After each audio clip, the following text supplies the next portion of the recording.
After I'd wandered in darkness away, Jesus, my Savior, I met. Oh, what a tender, compassionate friend. He met the need of my heart. Shadows dispelling with joy, I am telling, He made all the darkness depart. Heaven came down and glory filled my soul. Then at the cross, my Savior made me whole. My sins were washed away, and my night was turned to day. Heaven came down and glory filled my soul. Born of the Spirit with life from above, into God's family divine. Justified fully through Calvary's love, oh, what a standing is mine. And the transaction so quickly was made, when as a sinner I came. Took off the offer of grace He did proffer, He saved me, oh, praises your name. Heaven came down and glory filled my soul. When at the cross my Savior made me whole. My sins were washed away, and my night was turned to day. Heaven came down and glory filled my soul. Now I hope that will surely endure after the passing of time. I have a future in heaven for sure, there in those mansions sublime. And it's because of that wonderful day, when at the cross I believe. Riches eternal and blessings supernal from His precious hand I receive. Heaven came down and glory filled my soul. When at the cross the Savior made me whole. My sins were washed away, and my night was turned to day. Heaven came down and glory filled my soul. Thank you. प्रभु का नाम की स्तुति हो। एक और अवसर परमेश्वर ने आपके बीच में आने के लिए दिया है, इसके लिए मैं प्रभु का धन्यवाद करता हूं, और ये मौका देने दिया इसके लिए ग्वालियर मंडली को तहे दिल से आभारी हूं। अभी तक बड़े अच्छे अच्छे सुंदर सुंदर गीत सुनने मिले, प्रभु का नाम की स्तुति हो। लेकिन हमारे जो नन्हे नन्हे स्टार्टर्स है आज दिखाई नहीं दिए, पता नहीं किधर है। चलिए, अभी तक हम लोग योना के जीवनी के बारे में, योना का अध्याय के बारे में हम लोग का अध्ययन कर रहे थे। ऐसा तो नहीं है कि बोर तो नहीं हो गए हो ना? परमेश्वर के वचन से कभी बोर नहीं होते। प्रेज गॉड, धन्यवाद। यही चाहत होना चाहिए, यही उत्साह होना चाहिए। प्रभु के नाम की स्तुति हो।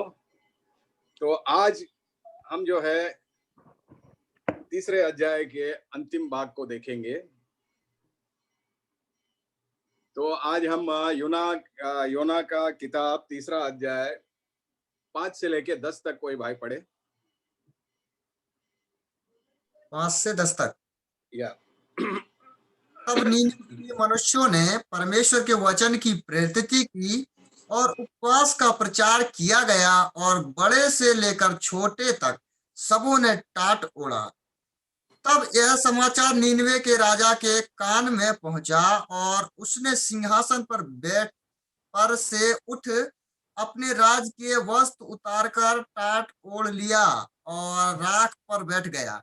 राजा ने प्रधानों से सम्मति लेकर नीनिवे में इस आज्ञा का ढिंढोरा पिटवाया, क्या मनुष्य, क्या गाय बैल, क्या भेड़ बकरी या अन्य पशु कोई कुछ भी ना खाए, वे ना खाए और ना पानी पिए। मनुष्य और पशु दोनों टाट ओढ़े और वे परमेश्वर की दुहाई चिल्ला चिल्ला कर दे और अपने कुकर्म से फिरें और उपद्रव से जो वे करते हैं पश्चाताप करें। संभव है परमेश्वर दया करे और अपनी इच्छा बदल दे और उसका भड़का हुआ कोप शांत हो जाए और हम नष्ट होने से बच जाएं। तब परमेश्वर ने उनके कामों को देखा कि वे हुक्म से फिर रहे हैं। तब परमेश्वर ने अपनी इच्छा बदल दी और उनकी जो हानि करने की ठानी थी उसको ना किया।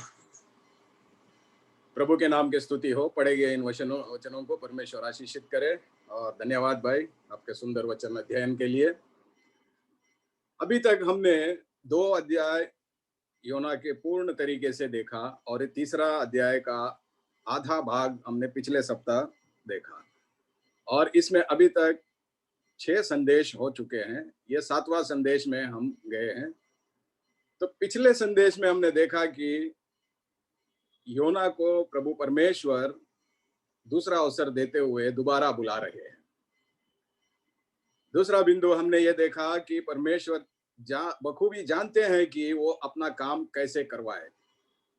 जो कोई भी पश्चाताप करता है, परमेश्वर के पास आता है, उन्हें कभी भी प्रभु परमेश्वर टुकराते नहीं है और अन्य जाति के लोगों को सुसमाचार बांटने वाला पहला सेवक योना के रूप में हम देखते हैं।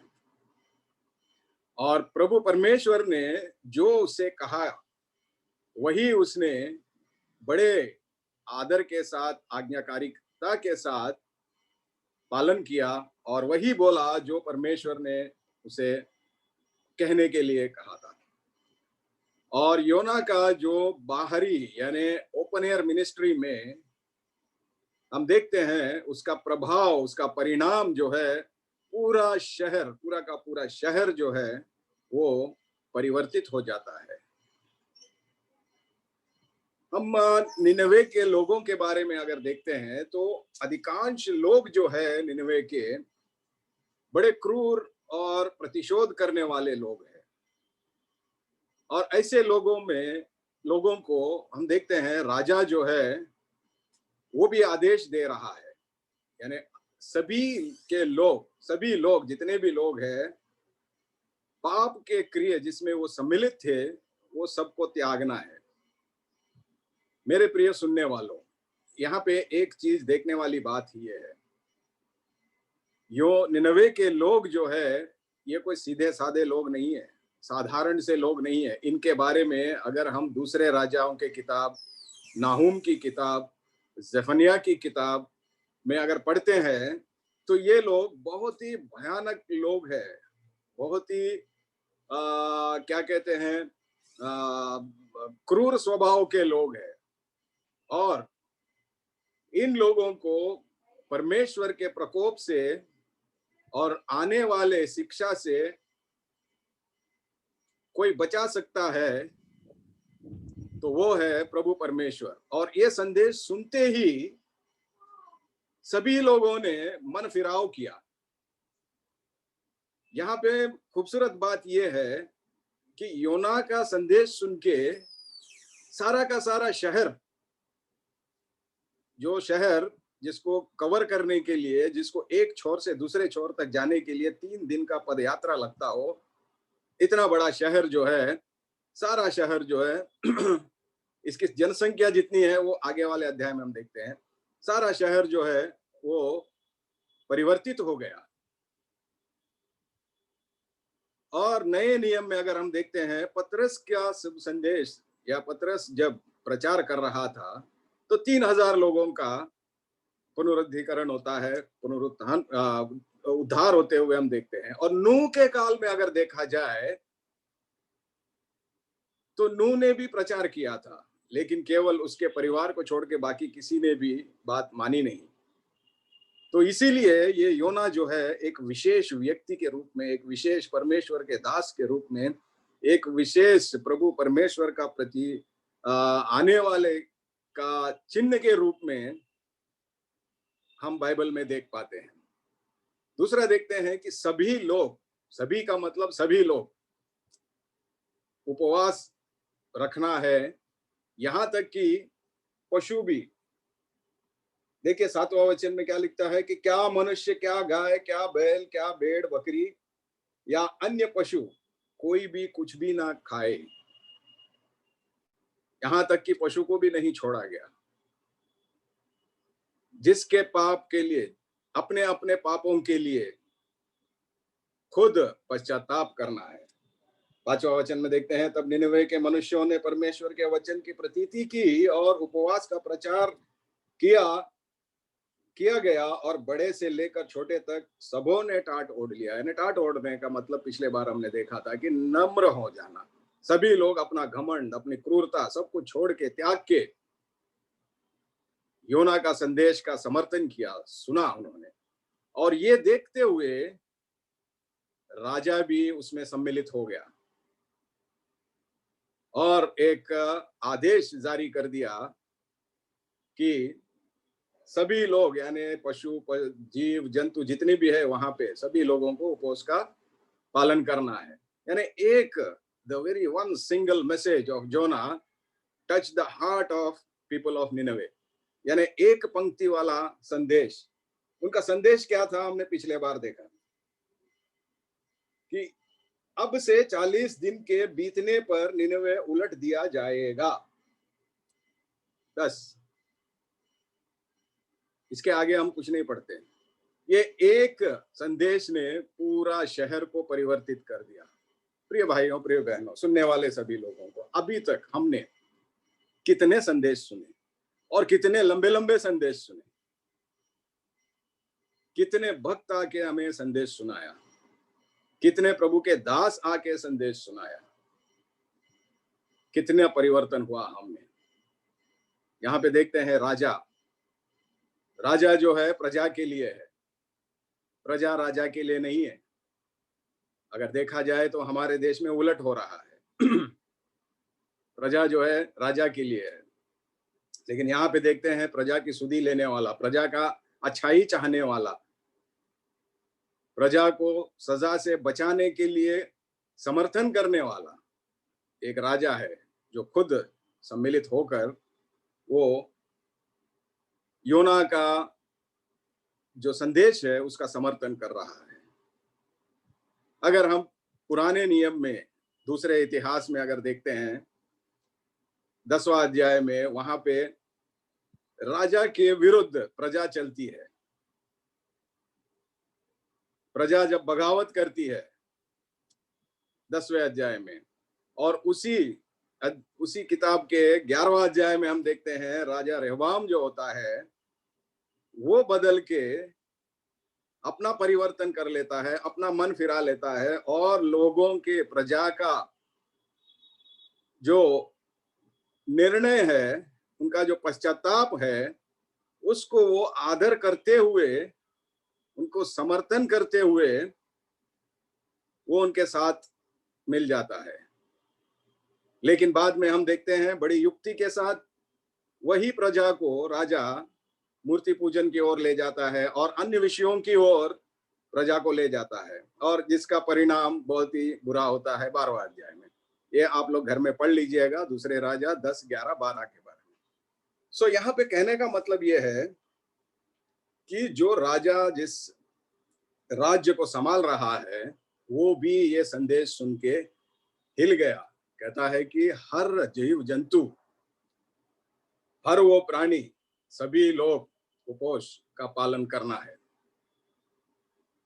तब ही जाके हम प्रभु का मन को फिरा सकते हैं। क्या दिखते हैं, क्या लिख रहा है, देखिए, संभव है, 9वां वचन में, संभव है परमेश्वर दया करे और अपनी इच्छा बदल दे और उसका भड़का हुआ कोप शांत हो जाए और हम नष्ट होने से बच जाए। यहाँ पे परमेश्वर का जो क्रोध है, यहोवा का जो क्रोध है, वो ठंडा करने की योजना हो रही है। और परमेश्वर हमारा जो है हर बार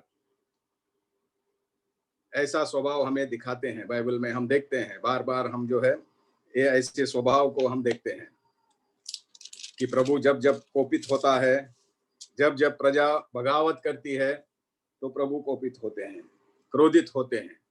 उसके बाद वो बदल भी जाते हैं। यानी ये स्वभाव है, बार बार जो है जब कभी भी लोग उसके संतान, उसके जन या उसके प्रतिनिधित्व करने वाले लोग प्रभु की तरफ विनती करते हैं, तब प्रभु अपना सोच बदल लेते हैं, अपना निर्णय बदल लेते हैं। तो यहाँ पे हम देखते हैं कि राजा का जो निर्णय था कि सब लोग योना का जो संदेश है उसका वो समर्थन करे, उसका वो पालन करे, उसने जो कहा उसको कार्य रूपी दे, क्योंकि उसके संदेश में कोई भी नाश होना प्रभु चाहता नहीं, सभी को उद्धार पाना है। कोई एक प्राणी भी प्रभु नाश होते हुए देख नहीं सकते, सभी लोगों को अपने अनुग्रह में आना है। सो इसका मतलब ये नहीं है कि प्रभु परमेश्वर ने अपना मन बदल लिया। इस वचन का 10वां वचन का जो है 9वां वचन का, सॉरी क्षमा कीजिएगा, 10वां वचन का हमें गलत मतलब नहीं निकालना चाहिए। जब परमेश्वर ने उनके कामों को देखा कि वे कुमार्ग से फिर रहे हैं, तब परमेश्वर ने अपनी इच्छा बदल दी और उनको उनकी जो हानि करने ठानी उसको ना किया। यहाँ पे उन्होंने केवल अपना इच्छा बदल दी। इंग्लिश में लिखते हैं कि he relented. God saw their works, that they turned from their evil way, and God relented. यानी अपनी इच्छा बदल देना। यहाँ पे परमेश्वर पश्चाताप नहीं कर रहा है, जैसे कि कुछ अलग अलग बाइबलों में लिखा हुआ है। परमेश्वर को पश्चाताप करने की कोई जरूरत नहीं है, वो अपना मन बदल सकते हैं, लेकिन अपने बात को वो बदल नहीं सकते। हम इब्रानियों की पत्री 13वां अध्याय 8वां वचन पढ़ते हैं तो वहां पे देखते हैं कि हमारा प्रभु परमेश्वर जो है कभी ना बदलने वाला परमेश्वर है। वो भूतकाल में, वर्तमान में, भविष्य में एक जैसा परमेश्वर है। प्रभु परमेश्वर जो है मनुष्यों के जैसा आज एक बात कल एक बात वो करने वाले नहीं है, हमें बातें बदल बदल के नहीं बताते। हाँ, उनका एक चीज है, करुणा जो है, उनका जो दया है वो बार बार बदलता है, उसमें परिवर्तन आते रहता है। जैसा जैसा मनुष्य पश्चाताप करता जाएगा वैसा वैसा उनका करुणा भी जो है, उनके जो दया जो है वो बढ़ते जाता है, और वो अनुग्रह जो है, उसका जो अनुग्रह का जो है अनुभव भी वो पश्चातापी व्यक्ति कर सकते हैं। सो कहने का मतलब ये है कि प्रभु परमेश्वर को बदलने का कोई आवश्यकता नहीं, प्रभु को बदलने की कोई जरूरत नहीं। उनका प्रणाली जो है, उनकी योजना जो है, जगत के नींव डाले जाने से पहले ही, before the foundations of the creation were laid, his plan was executed, और ही प्लान्ड एवरीथिंग। उन्होंने सब कुछ योजना बनाई है तब से, और वो योजना कभी नहीं बदलेगा। सो कई बार हम देखते हैं हमारा प्रभु परमेश्वर ऐसे ही स्थिति में, करुणामय परमेश्वर अपने दया में उनका जो चुने गए संतान, उनका जो चुना गया वंश, यहाँ तक कि अब्राहम के जीवन में भी हम देखते हैं कि प्रभु उन्हें दया दिखाते हैं जब जब भी अब्राहम कुछ गलतियां कर बैठता था। तो इसी रीति से प्रिय भाइयों, प्रिय बहनों, अगर हम कहीं पे फिसल जाते हैं, कहीं पे गिर जाते हैं, या अगर कोई भाई बहन को गिरते हुए अगर हम देख रहे हैं, तो उनको टट्ठा करने की जरूरत नहीं है, हमें उनके चेष्टा करने की जरूरत नहीं है, उनके ऊपर चर्चा करने की जरूरत नहीं है। उन्हें प्रभु परमेश्वर के पास लाना है, खुद प्रभु परमेश्वर के पास जाना है। हमारा अनुग्रही परमेश्वर जो है वो हर बार हमें अवसर देते रहता है। जैसा योना को अवसर मिला था, एक बार 2 बार मिला, जैसे इसी रीति से प्रिय भाई, प्रिय बहन, आपको, मुझको अभी तक कितना अवसर मिला होगा। योना तो दूसरे अवसर में सुधर गया, लेकिन हम और आप कितने सैकड़ों अवसर मिलने के बाद भी हम सुधरने का नाम नहीं ले रहे हैं। लेकिन प्रभु की करुणा, प्रभु की दया जो है अभी भी हमें और धीरज रखते हुए और हमें मौका दे रहा है। ठीक उसी तरह जिस तरह वो कृषि कहता है कि इस पेड़ को एक और वर्ष रहने दे, इसको एक और वर्ष मैं इसका देखभाल करूंगा, देख रेख करूंगा, ताकि वो अगले वर्ष आने में वो फलदायक बने। अगर ना बने तो तेरी इच्छा पूरी हो। इसी रीति से प्रिय भाई प्रिय बहन, हमें दिया गया समय, ये दिए गए समय में ही हमें कार्यरूपी साबित होना है। समय कब खत्म होगा किसी को पता नहीं है, लेकिन तब तक प्रभु परमेश्वर अंतिम श्वास तक हमें अवसर देते रहते हैं।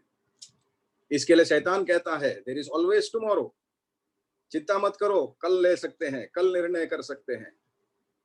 लेकिन कल किसी ने देखा नहीं। कल तक जिंदा रहेंगे या नहीं ये हमें भी नहीं मालूम। बाइबल भी यही कहता है कि अगले पल में क्या होगा तुझे नहीं पता। हे मूर्ख, अगले पल में क्या होगा तुझे नहीं पता। यही समय है, यही समय है प्रभु का कहना। शैतान का कहना है बहुत समय है, प्रभु यीशु मसीह का कहना है यही समय है। शैतान का कहना है बहुत समय है। अब आपको और मुझको चयन करना है कि हम किसकी आवाज सुने। बहुत समय के लिए हम प्रतीक्षा करें या यही समय में हमें निर्णय ले। सो इसी रीति से यहाँ पे हम निनवे के लोगों को देखते हैं कि उन्होंने उसी समय निर्णय लिया। सो बाइबल में कुछ चीजें, कुछ बातें जो है मनुष्यता को, मनुष्य तत्व को संबंध रखते हुए बताए गए हैं। हमें समझने के लिए प्रभु जो है कुछ दृष्टांत हमें बताते जाते हैं और हमारी भाषा में ही वो बातें करते हैं। जैसा कि योना को योना की भाषा में ही समझाया गया।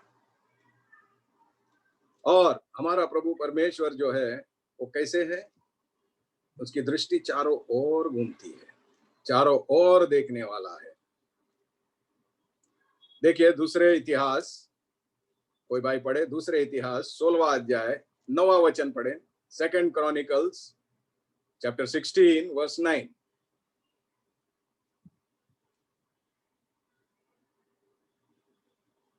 कोई भाई है? दूसरा इतिहास 16वां अध्याय भाई और 9वां वचन। जी।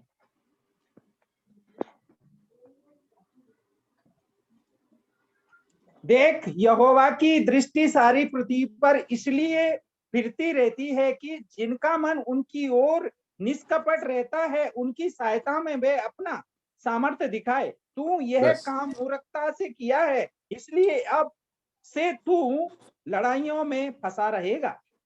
देखिए यहाँ पे कितना खूबसूरत सा वचन लिखा हुआ है कि यहोवा की दृष्टि भाई कहाँ घूमती है। गब्बर भाई कहाँ घूमती है लिखा है? हेलो, हाँ, यहोवा की दृष्टि चारों ओर घूमती है, सभी को देखती है। प्रभु परमेश्वर आत्मा है, इसका मतलब ये नहीं कि आत्मा को आंखें नहीं है। जिसने तुम्हें मुझे आंखें समेत बनाया है, जो हमें उनके ही रूप में बनाया है, इसका मतलब हमें आंखें हैं तो उन्हें भी आंखें हैं, या उन्हें जो कुछ भी है वो हमें दिए गए है। उनसे हटके हमारा रूप नहीं बना हुआ है। उत्पत्ति में हम पढ़ते हैं पिता पुत्र परमेश्वर तीनों भी अपने आपस में बातें करते हुए कहते हैं कि चलो हम अपने स्वरूप में, हमारे स्वरूप में, there is a plurality not singular, अपने स्वरूप में मनुष्य को बनाए। इसका मतलब हर वो चीज प्रभु परमेश्वर में है वो हम में है। सो ये परमेश्वर सभी को देखते हैं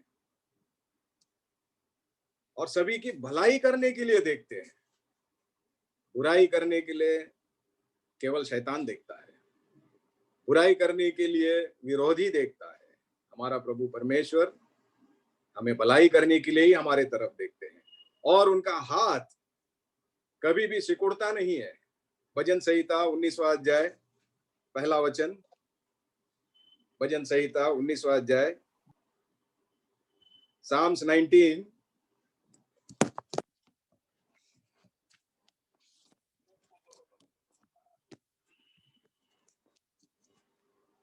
क्षमा कीजिए। हाँ, भजन संहिता 19वां अध्याय। संहिता 19वां अध्याय। हाँ, पहला वचन भाई। आकाश ईश्वर की महिमा का वर्णन कर रहा है और हाँ। आकाश मंडल उसकी हस्तकला को प्रकट कर रहा है। हाँ। आगे। बस बस बस, देखिए कितना प्रभु के हाथ, प्रभु परमेश्वर जिन्होंने आपको मुझको अपने उन्हीं हाथों से रचा है, उन्हीं हाथों से उन्होंने क्या किया है। 19वां वचन पहला अध्याय में क्या लिखता है कि आकाश परमेश्वर की महिमा का वर्णन कर रहा है और आकाश मंडल उसकी हस्तकला को प्रकट कर रहा है। यानी उनकी हस्तकला, आप, मैं, ये सारी धरती, ये सारा जो कायनात है, ये सारा सृष्टि जो है, ये हम सब जो है उनकी हस्तकला है। और ऐसा हस्तकला कभी भी जो है छोटा नहीं हो सकता। यशायाह की किताब आइज़ाया 53, यशायाह 53 53 ओके, और पहला वचन देखे भाई। हाँ, 53 पहला वचन। जो समाचार हमें दिया गया है उसका किसने विश्वास किया है और यहोवा का भुजबल किस पर प्रकट हुआ। ठीक है भाई, यहाँ पे लिखते हैं जो समाचार हमें दिया गया उसका किसने विश्वास किया। आजकल जो है आप लोग ग्वालियर मंडली के नौजवान भाई रंजीत के अगुवाई में बाहर के संदेश या बाहरी सेवकाई के लिए जा रहे हैं, तो वो जो समाचार सुना रहे हैं तो उन्हें भी ऐसा ही अनुभव होता होगा जैसा यशायाह को हुआ। यशायाह कहता है कि जो समाचार हमें दिया गया उसका किसने विश्वास किया और यहोवा का भुजबल किसको प्रकट हुआ। Who has believed what he has heard from us, and to whom he has the arm of the Lord been revealed। यानी उनके हाथ का, यानी उनके बाहुबल का, उनका भुजबल का जो ताकत है, शक्ति है, किसको प्रकट किया गया है। उसी अध्याय के 5वां वचन पढ़े भाई।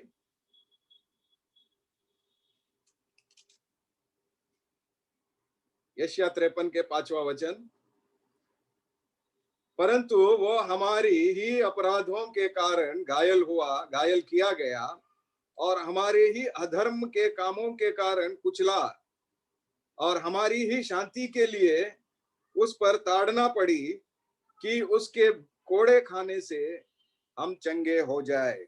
तो देखिए प्रभु परमेश्वर क्रूस के ऊपर जो खुद ही चाहते हुए हमारा स्थान ले लिया, उन्होंने वॉलंटरीली अपने आप को समर्पित करते हुए, अपने आप को, जो कभी कोई पाप नहीं जानते थे, जिनमें कोई पाप नहीं था, जिनको कोई पाप छू नहीं सकता था, वो खुद हमारे लिए पाप के रूप में बदल गए। दूसरे कोरिन्थियों के 5वां अध्याय 21वां वचन में प्रेरित पौलुस कहता है। तो ये वेद जो है, ये आपको प्रिय भाई, प्रिय बहन, मुझको बताया गया है। यही वेद जो है लोगों को सुनाना है।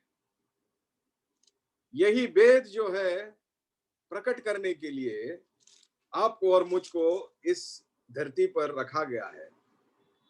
यही वेद जो है सुनाने के लिए योना को चुना गया था। सो ये सुनने के बाद यशायाह कहता है कि जो समाचार हमने दिया गया था किसने विश्वास किया।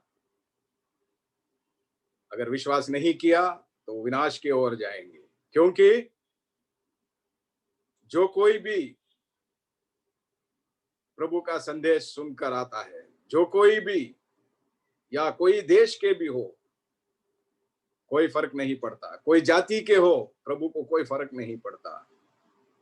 सभी उनके सृष्टि है, सभी उनके हाथों से रचे गए हैं, सभी को वो बुलाते हैं। जो आते हैं, सुन लीजिए मेरी बात, जो प्रभु के पास आते हैं वो धन्य है। जो प्रभु के पास नहीं आते हैं वो अन्य है। सो अन्य जाति का मतलब ये पर्टिकुलर रिलीजन होने की जरूरत नहीं है। जो प्रभु के पास आ गए वो धन्य है, जो प्रभु के पास नहीं आते हैं वो अन्य है। जो प्रभु के पास आके भी दूर चले जाते हैं वो अन्य है।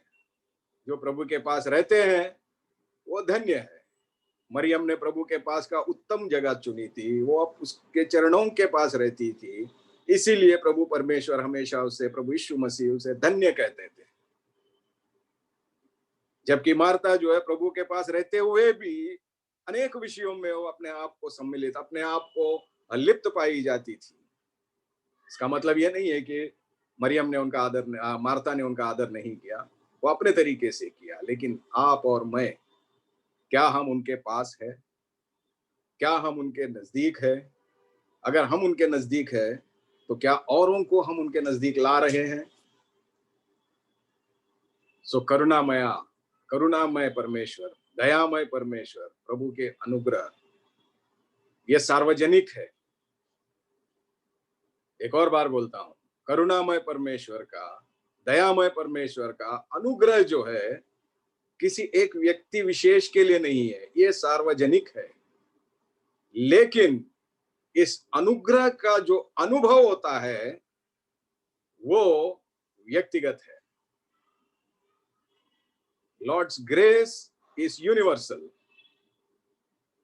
but the experience of this grace is individual and it is personal.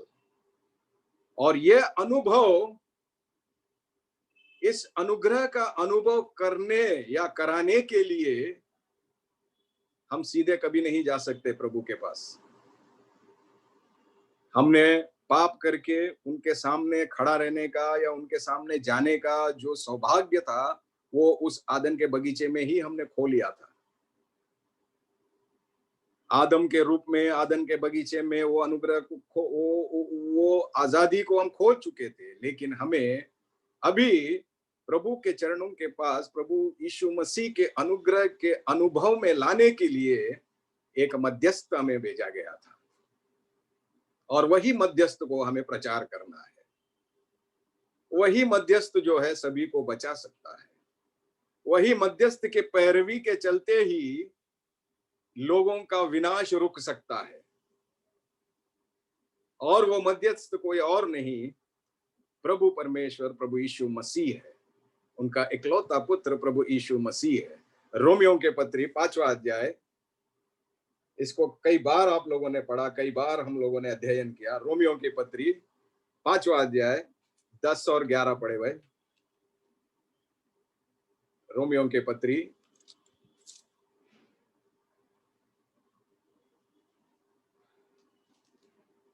Romeo की पत्री, कोई है भाई? 5वां अध्याय 10 और 11।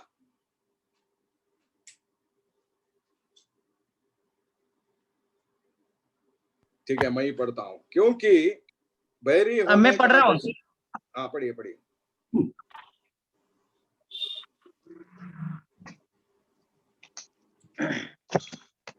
रोमियो की पत्री 5वां अध्याय 10 और 11।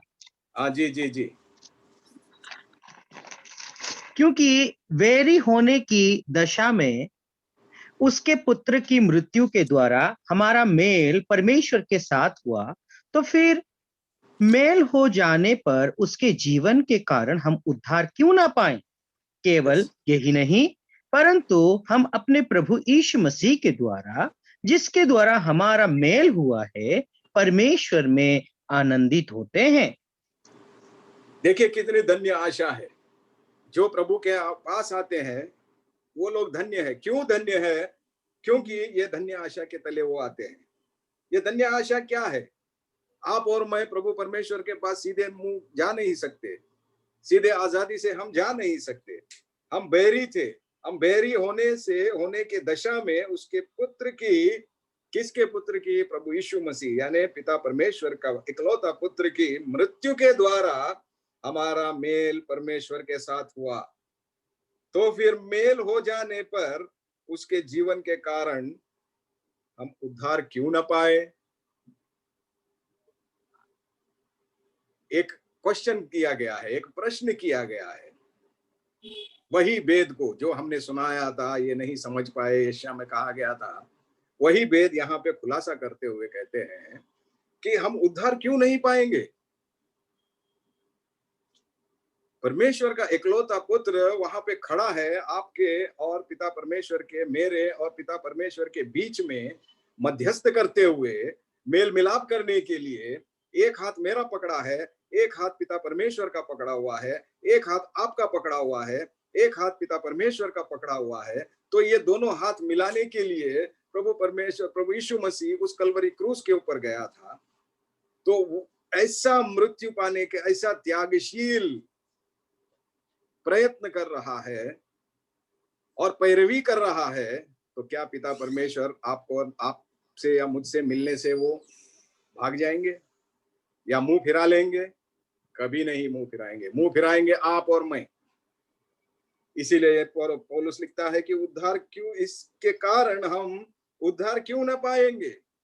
हम उद्धार अवश्य पाएंगे। केवल यही नहीं, परंतु हमने प्रभु यीशु मसीह के द्वारा, जिसके द्वारा हमारा मेल हुआ है, परमेश्वर में हम आनंदित होंगे। ये हमारा आनंद का, हमारा जो हृदय का प्रसन्नता है, हम सभी का, जितने भी जुड़े हुए लोग हैं, इन सभी का हृदय का प्रसन्नता का कारण केवल और केवल प्रभु यीशु मसीह है। अगर हृदय में आपका प्रसन्नता नहीं है, उद्धार पाने के बाद भी हृदय में प्रसन्नता नहीं है, प्रभु के अनुग्रह का अनुभव कर रहा हूं कहते हुए, कर रही हूं कहते हुए हृदय में प्रसन्नता नहीं है, तो इसका मतलब है प्रभु यीशु मसीह का मेल मिलाप करना, हमारा मेल मिलाप करवाना, यह व्यर्थ है। उनका क्रूस पे चढ़ना यह व्यर्थ है। इस सच्चाई को अगर हम जाने तो सभी के दिलों में, सभी के दिमाग में, सभी के हृदयों में एक असीम प्रसन्नता राज करेगी। तब जाके प्रभु यीशु मसीह का जो कार्य है वो फल सफल होगा और फलदायक साबित करेगा। केवल मैं प्रभु यीशु मसीह को ग्रहण कर लिया, केवल मैं प्रभु यीशु मसीह ने मुझे बचा लिया करके ढिंडोरा पीटने से नहीं। ये हृदय के अंदर उस अनुग्रह का अनुभव करते हुए वो प्रसन्नता हमें महसूस करना चाहिए, हमारे जीवन में दिखना चाहिए, हमारे दैनंदिन शैली में दिखना चाहिए, हमारे बर्ताव में दिखना चाहिए। ये दिखने के बाद हम लोगों को बताना चाहिए, उनको भी लाना चाहिए हम प्रभु के विश्वासी। देखिए एक और वचन देखते हैं हम, कुलसियों की पत्री पहला अध्याय 19 से लेके 30 तक देखिए, 19 से लेके 23 तक। कुलसियों की पत्री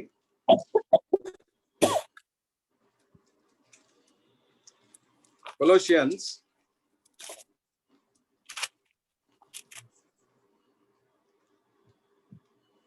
चैप्टर 1, कोलोसियन चैप्टर 1, हाँ चैप्टर 1 19 to 23 ब्रदर। ओके। क्योंकि पिता की प्रसन्नता इसी में है कि उसमें सारी परिपूर्णता वास करे और उसके क्रूस पर बहे हुए लहू के द्वारा मेल मिलाप करके सब वस्तुओं का उसी के द्वारा अपने साथ मेल कर ले, चाहे वे पृथ्वी पर की हों चाहे स्वर्ग की हों। तुम जो पहले निकाले हुए थे और बुरे कामों के कारण मन से बैरी थे, उसने सब उसकी शारीरिक देह में मृत्यु के द्वारा भी मेल कर लिया, ताकि तुम्हें अपने सम्मुख पवित्र और निष्कलंक और निर्दोष बनाकर उपस्थित करे। ठीक है, 23 भी भाई। 23, हाँ। यदि तुम विश्वास की नींव पर दृढ़ बने रहो और उस सुसमाचार की आशा को जिसे तुमने सुना है ना छोड़ो, जिसका प्रचार आकाश के नीचे की सारी सृष्टि में किया गया और जिसका मैं पौलुस सेवक बना। देखिए यहाँ पे कितने खुलासे, एक बड़े सरल तरीके से बता रहा है कि हमें मेल मिलाप करवाने का कारण क्या है। क्योंकि पिता की प्रसन्नता इसी में है कि सारी परिपूर्णता वास करे। सबसे पहला तो हमें मेल मिलाप करवाने का कारण यह है कि पिता तुम में, मुझ में, हम में, अपने सभी में वो प्रसन्न रहे उनके साथ मेल मिलाप कराने से। अब देखिए, एक ऐसा है, अगर आप किसी जगह पे चल रहे हो, किसी जगह पे जा रहे हो, एक नया सा मित्र मिल जाता है, एक नया फ्रेंड मिल जाता है, वो फ्रेंड के साथ आप अगर खुश हो तो आपको आनंद आएगा। अगर वो फ्रेंड के साथ आपका जो रिलेशन जो है वो जल नहीं होता है, वो मिल नहीं सकता है आपस में, उससे आप खुश नहीं है, तो वो मित्रता जो है, वो मिलाप जो है, वो आपको पसंद नहीं आएगा। इसी रीति से प्रभु यीशु मसीह ने हमें अपने पिता के साथ जब मिलाते हैं, तो उनमें जो है वो प्रसन्नता, वो उनकी प्रसन्नता इसी में होती है कि हम जो हमारा मिलाने वाला है उसके परिपूर्णता में हम भी उनके सामने खड़े रहें। अब फॉर एग्जाम्पल, मेरा परिचय आप में से किसी के साथ करवा दिया जाता है, या मैं किसी को आप परिचय करवा देता हूं आपके लाकर। जैसे आप मुझ में विश्वास करते हैं, जैसा आप मुझसे प्यार करते हैं, जैसा आप लोग मुझसे स्नेह करते हैं, इसी रीति से जिस व्यक्ति को मैं आपसे मिला रहा हूं उससे भी करने के लिए आप चाहोगे। तो इसी रीति से पिता परमेश्वर जी भी जो है, जैसे अपना पुत्र परिपूर्ण है, वैसा ही उसने जिनको परिचय करा के मेल मिलाप कराया, उनमें भी वो परिपूर्णता चाहते हैं। और दूसरा कारण यह है, देखिए 22वां वचन में लिखते हैं कि उसने अब उसकी शारीरिक देह मृत्यु के द्वारा तुम्हारा भी मेल कर लिया, ताकि तुम्हें अपने सम्मुख, कैसा? अपने सम्मुख पवित्र, निष्कलंक और निर्दोष बनाकर रखे। ऐसा लिखा है, रखे लिखा है नहीं, टू प्रेजेंट यानी देना है। किसको? In order to present you holy, blameless and above all reproach before whom, किनके सामने? जिनके साथ मेल मिलाप कराया है, उपस्थित करना है। यही भेद है। ये भेद दुनिया की कोई देवी देवता नहीं करते। दुनिया में जितने भी 33 कोटि देवी देवताएं हैं, ये कोई कर नहीं सकते। कोई भी आपको निर्दोष, निष्कलंक और पवित्र उनके सामने ठहरा नहीं सकते, खड़ा नहीं कर सकते, क्योंकि उसके लिए जो खड़ा करने वाला है, जो उपस्थित करने वाला है, जो प्रस्तुत करने वाला है, वो पहले निर्दोष होना चाहिए, वो पवित्र होना चाहिए, वो निष्कलंक होना चाहिए, वो प्रभु यीशु मसीह ही होना चाहिए। सो यहाँ पे हम देखते हैं कि ये मेल मिलाप कराने वाला, तो ये संदेश किसने जाना है? एक और बात देखें, दूसरे कोरिन्थियों की पत्री 5वां अध्याय 19 और 20। दूसरी कोरिन्थियों की पत्री 5:19 और 20। अर्थात परमेश्वर ने मसीह में होकर अपने साथ संसार का मेल मिलाप कर लिया और उनके अपराधों का दोष उन पर नहीं लगाया, और उसने मेल मिलाप का वचन हमें सौंप दिया है। सो हम मसीह के राजदूत हैं। मानो परमेश्वर हमारे द्वारा समझाता है, हम मसीह की ओर से निवेदन करते हैं कि परमेश्वर के साथ मेल मिलाप कर लो। देखिए, पहले तो आपको, मुझको पिता के साथ मेल मिलाप कराया, उसके बाद हमसे पिता प्रभु यीशु मसीह ने हमें निष्कलंक, निर्दोष और पाप रहित बना के, पवित्र बना के पिता के सामने प्रस्तुत किया। अब ये प्रस्तुत करने के बाद हमें खुश होकर आराम से सोफे में लेटकर या एयर कंडीशन घरों में रहते हुए मनोरंजन करने के लिए नहीं। किस लिए? साफ तरीके से यहाँ लिखा गया है कि अर्थात परमेश्वर ने मसीह होकर अपने साथ संसार का मेल मिलाप कर लिया और उनके अपराधों को दोष उन पर नहीं लगाया, और उसने मेल मिलाप का वचन हमें सौंप दिया। नंबर 1, ये वचन, ये मेल मिलाप का वचन, ये हमें सौंप दिया, आपको सौंप दिया, हम सबको दिया। उसके बाद क्या करता है, इसीलिए हम मसीह के राजदूत है। What do you mean by राजदूत? Ambassadors. What do you mean by ambassadors? राजदूत का मतलब यह है कि राजा का संदेश लेके आगे जाने वाला, राजा का संदेश दूसरों तक पहुंचाने वाला। हर देश में राजदूत होते हैं। हमारे भारत के राजदूत अमेरिका में होते हैं, दूसरे देशों में होते रहते हैं। भारत की सरकार जो निर्णय करती है उस देश के प्रति वो संदेश पहुंचाने का काम वो राजदूत करता है। वैसे ही उन्हीं देश के, उन देशों के भी राजदूत हमारे देश में होते हैं। तो ये राजदूत का काम क्या होता है कि संदेश सुनाना, दौड़ दौड़ के संदेश सुनाना, घूम घूम के संदेश सुनाना। तो यही काम हम देखते हैं कि योना कर रहा था, बखूबी अपना दायित्व निभा रहा था। और यही दायित्व निभाने के लिए आज हम नए नियम के विश्वासी, आज हम नए करार के प्रभु के चेले, हमें यह काम प्रेरित पौलुस सौंप बता रहे हैं कि हमारा दायित्व क्या है, उनका अनुग्रह का अनुभव करने का मतलब क्या है, यह हमें बता रहा है।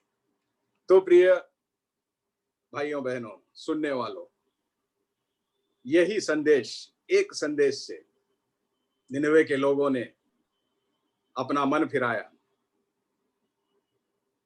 बुराई छोड़ दी, और बुराई छोड़ने के बदले में उनका विनाश टल गया। क्षमा याचना पाई सभी लोग, नए सृष्टि के नए रूप में बदल गए। सो आज का हमारा ये सीख है, मनुष्य अपने पाप में पश्चाताप करता है, मन फिराता है, तो प्रभु परमेश्वर जो है अपना निर्णय उसके प्रति बदल लेता है। पापी के पश्चाताप के अनुसार ही परमेश्वर का निर्णय बदलता है, लेकिन उनका स्वभाव कभी नहीं बदलेगा। उनका क्रोध कभी नहीं बदलेगा, लेकिन वो क्रोध को आड़े आता है कौन?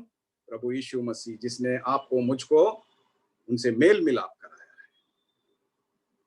वो क्रोध हमारे तक आने नहीं देता है प्रभु परमेश्वर, प्रभु यीशु मसीह, क्योंकि वो अब भी पिता के दाहिने छोर में बैठ के तुम्हारे लिए, मेरे लिए याचना कर रहे हैं, विनती कर रहे हैं। वो खाली बैठे नहीं है, मेरा काम हो गया, आपने मुझे धरती में भेजा, इन पापी लोगों के लिए मुझे सूली पे चढ़ाया गया। यही लोग जिनको हमने उस दिन हमने सहमति से इन लोगों को हमने जो बनाया था, यही लोग ने मुझे कोड़े मारे, पत्थर मारे, यही लोग मेरे सर पे कांटों का ताज पहनाया, मुकुट पहनाया, बगल में बाला ठोसा, यही लोग। तो इनके लिए मैं क्यों, मेरा काम हो गया, आपने जो बोला वो कर दिया। मैं सूली पे लटक गया, कब्र में चला गया, तीसरे दिन जी भी उठ गया, लो अब मैं आ गया यहाँ पे, मुझे स्वर्गीय दूतों के बीच में मुझे मनोरंजन करने दो करके नहीं बैठा है। प्रभु यीशु मसीह तुम्हारे लिए, मेरे लिए अब भी, एक क्षण भी वो हमारे लिए याचना कर रहा है।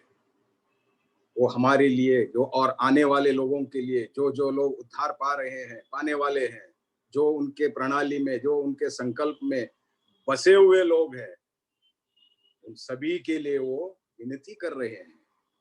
जब प्रभु यीशु मसीह अपना काम कर रहे हैं, तो हमें जो काम दिया गया है उससे हम क्यों वंचित रहे, उससे क्यों हम दूर रहे? हमें भी अपना काम करना चाहिए। योना ने उस दिन, तीसरे अध्याय की तरफ दोबारा लौटते हैं हम, योना की किताब में। योना उस दिन गया, वहां पे एक संदेश के चलते प्रजा का बदलाव हुआ, राजा का बदलाव हुआ, यहाँ तक कि पशु प्राणी का भी बदलाव हुआ। इतना महान परिवर्तन एक संदेश से। ये बताता है कि प्रभु ने जो हमें संदेश दिया है, प्रभु का वचन कितना शक्तिशाली है, और प्रभु परमेश्वर का सर्वज्ञानी और सर्वव्यापी तत्व में ये मुझे समझ में नहीं आता है कि कितने बार हम लोग ये बात भूल जाते हैं, हमारा प्रभु परमेश्वर जो है सर्वांतर्यामी है, सर्वव्यापी है, सर्वज्ञानी है। ये तीनों तत्व हम जानते हुए भी हम कितने बार बड़े आसानी से उनसे दूर चले जाने का प्रयास और प्रयत्न करते रहते हैं। हर बार हम समझते हैं कि हमारा जो असीमित ज्ञान है उसके चलते हम अपने आप में, और हमारा जो अपने आप में हर विषय में अपनी क्षमता रखने का हम एक भरोसा मान लेते हैं, जबकि हमें कुछ भी नहीं आता। हम कुछ भी नहीं है, हम एक तिनके के समान है। इस पल में दिख रहा है, अगले पल में वो दिखेगा नहीं। सो यहाँ पे हम देखते हैं कि कई बार हमारा भीतरी डर, एक तो हम नजरअंदाज करके प्रभु से या लापरवाही से प्रभु से दूर चले जाते हैं, या नहीं तो कई बार हमारा जो भीतरी डर जो है हमें प्रभु के समीप आने से, यानी निकट आने से हमें रोकता है। वही हुआ योना के साथ भी। पहले बार हम देखते हैं कि वो गलत तरीके से प्रभु परमेश्वर से भाग रहा है और ये सोच रहा है कि निनवे के लोगों को जो मुझे सेवकाई करना है, जो मुझे बताना है उनके पास जाके, वो मैं नहीं करूंगा, प्रभु किसी और से करा लेगा। लेकिन ये बात समझ नहीं पाया योना कि प्रभु परमेश्वर कितने पक्के हैं और कितने पक्के हैं अपने इरादे के। वो किसी भी हाल में, किसी भी तरीके से योना से ही काम करवाना चाहते थे, और उन्होंने करवाया। इसके चलते योना अपने आप को समुद्र की गहराइयों में, अधोलोक में पाया, उस उल्लंघन के चलते। दूसरा हम देखते हैं योना वो भूल गया कि परमेश्वर से भाग जाना या परमेश्वर से दूर चले जाना कहीं और नहीं जाएगा, बल्कि वो अपने आप को नीचे गिरा लेगा।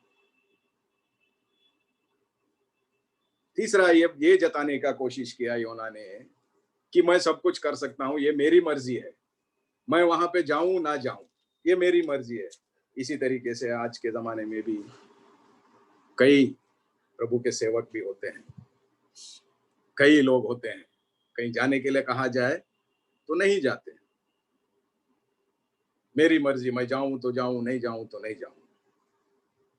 इसी रीति से परिवारों में भी हम देखते हैं, कई परिवार में पिता पत्नी और बच्चों को छोड़कर अपने जीवन जीने के लिए अलग चला जाता है, कहता है कि मेरी मर्जी, मेरा जीवन, मैं जैसे चाहूं वैसे जीऊं।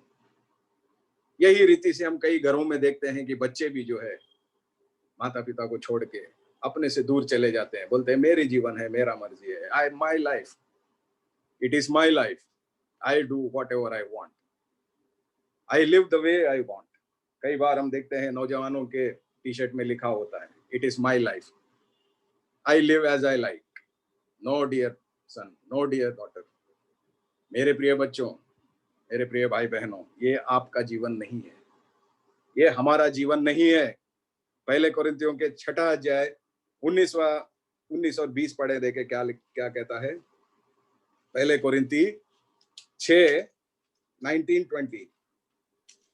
क्या तुम नहीं जानते कि तुम्हारी देह पवित्र आत्मा का मंदिर है, जो तुम में बसा हुआ है और तुम्हें परमेश्वर की ओर से मिला है, और तुम अपने नहीं हो, क्योंकि दाम देकर मोल लिए गए हो, इसलिए अपनी देह के द्वारा परमेश्वर की महिमा करो। देखिए कितना खूबसूरत सा वचन है।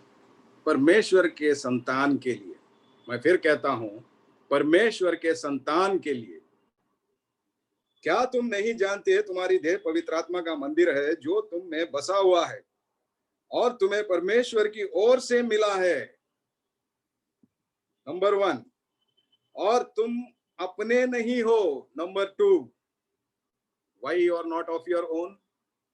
तुम अपने नहीं क्यों हो? क्योंकि तुम्हें दाम देकर मोल लिए गया है। You have been paid, you have been bought with a price. So it is no longer I or you live, but it is the Savior who lives in you and me. So ये तुम और मैं नहीं जी रहे हैं हम इसमें, या ये तुम्हारा मेरा जीवन नहीं है। हम ये नहीं कह सकते कि ये मेरा जीवन है, मैं जैसा चाहूं वैसा जी सकूं। नो नो, ये अन्य लोग, जो मैंने पहले कहा ना, जो प्रभु के पास आए वो धन्य है, जो प्रभु से दूर गए वो अन्य है। तो ये वो अन्य लोग ऐसा कहते हैं, लेकिन जो धन्य लोग हैं वो कभी ये बात नहीं कहेंगे कि मेरा जीवन है, let me live as I like. No no no, live as Lord likes. जैसा प्रभु चाहता है वैसा जिए। प्रिय भाइयों, प्रिय बहनों, आज संध्या काल के समय में सुनने वालों में से कोई ऐसा स्वभाव का है, भले माता पिता हो, भले पति पत्नी हो, भले भाई बहन हो, भले बेटा बेटी हो, अगर ऐसा स्वभाव, ऐसा निर्णय, ऐसा धारणा लेके कि मेरा जीवन मैं जैसे जीऊं, मेरी मर्जी, ये धारणा के साथ अगर आप चल रहे हो तो यही मौका है, पलट जाइए। योना पलट गया, योना लौट आया। योना की तरह मार ना खाइएगा। मार खाने के बाद योना लौट आया, मार खाने के पहले ही प्रभु बुला रहा है। सो ये सभी सच्चाइयों को देखते हुए योना का 3 अध्याय 10वां वचन अंतिम भाग हम देखते हैं। इन सभी सच्चाइयों को एक ही वचन में समेट कर रखा गया कि जब परमेश्वर ने उनके कामों को देखा कि वे कुमार्ग से फिर रहे हैं, तब परमेश्वर ने अपनी इच्छा बदल दी और उनकी जो हानि करनी ठानी थी उसको नहीं किया। प्रभु के नाम की स्तुति हो। जो आपके जीवन में प्रभु हानि करने के लिए सोच रहा है, सबसे पहले तो वो हानि करने कभी नहीं सोचेंगे। लेकिन अगर वो आप यहाँ पे निनवे के लोगों का बर्ताव के चलते, उनके क्रूरता के चलते, उनके विरोधाभास के चलते प्रभु परमेश्वर ने यह निर्णय लिया था, लेकिन जैसा ही वो लोगों ने मन फिराया, प्रभु ने भी अपना सोच बदल दिया। प्रिय भाइयों, प्रिय बहनों, मेरे प्रिय बेटा बेटी, इस संध्या काल के समय में आओ, प्रभु सोच बदलने के लिए तैयार है। प्रभु अपना निर्णय बदलने के लिए तैयार है। उनके अनुग्रह में आइए। अंत में हम इफिसियों की पत्री 4 अध्याय 7वां वचन पढ़ के हम अंत करेंगे। इफिसियों की पत्री 4:7। 4 का 7। Yes brother. पर हम में से हम में हर से- एक को मसीह के दान के परिणाम से अनुग्रह मिला है। यस, ये धन्य वचन के साथ आज हम अपना संदेश खत्म करेंगे कि पर हम में से हरेक को मसीह का दान परिमाण के अनुसार अनुग्रह मिला है। इंग्लिश में क्या लिखता है? But the grace was given to each one of us according to the measure of Christ's gift. हमें से अनुग्रह जो है कभी कम ज्यादा नहीं दिया गया है। प्रभु यीशु मसीह हमें से हरेक के लिए एक प्रमाण मृत्यु सही, एक प्रमाण ताड़ना सही, एक प्रमाण मेल मिलाप कराया, एक प्रमाण पुनरुत्थान का देन हमको दिया।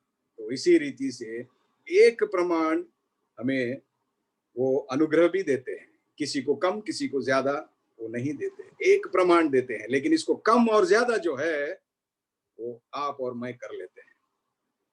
अनुग्रह, ग्रेस, कृपा, this is a universal gift for everyone. ये सार्वजनिक देन है सभी के लिए, लेकिन उसका अनुभव, दोबारा मैं कहता हूं, उसका अनुभव व्यक्तिगत है। तो मैं ये प्रश्न के साथ छोड़ता हूं कि कैसा है आपका अनुग्रह, अनुग्रह का अनुभव कैसा है आपका। ये हम अपने आप को परखें और प्रभु की उस असीमित एक प्रमाण अनुग्रह के तले आके पूरा आनंद लेते हुए, उस मेल मिलाप का हम आनंद लेते हुए प्रभु में आगे बढ़े। और निनवे के लोगों ने जो आनंद उठाया, बचाव का जो आनंद उठाया, उसको हम भी अपने जीवन में महसूस करें। प्रभु के नाम की स्तुति हो। प्रभु ने अभी तक हमें सहायता किया, आगे भी सहायता करेगा। आप लोग सब धीरज रख के सुना, इसके लिए मैं प्रभु के नाम से आप सभी को धन्यवाद देता हूँ। ये अवसर दिया इसीलिए ग्वालियर मंडली को और प्रभु परमेश्वर को मेरे हृदयपूर्ण धन्यवाद। जय मसीह की। जय मसीह की। बहुत बहुत धन्यवाद sir, thank you so much. आपने बहुत ही सुंदर रीति से और बहुत ही गहराई से हमें परमेश्वर का वचन दिया है, उसके लिए